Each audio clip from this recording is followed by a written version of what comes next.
Shalom, shalom wapendwa katika Kristo. Tunashukuru Mungu sana kwa mchana wa leo. Tunakuja kuambia kwamba tunaandaa mkutano kubwa sana ya wafinaliste wote wanaopatikana katika mji wa Bunia.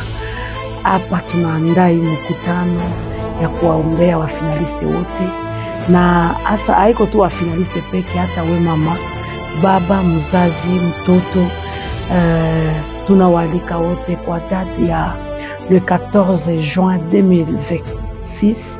Tunawalika wote. Biblia inasema kujeni kwangu ninyi nyote msumbuka na mizigo mizito, nami nitawapumzisha.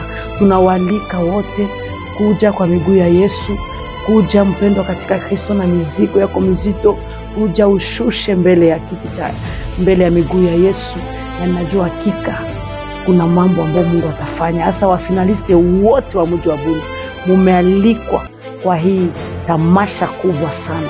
Ninajua Kristo atakuwa ile siku kwa mkutano, na tutaona mkono wa Mungu. Chao.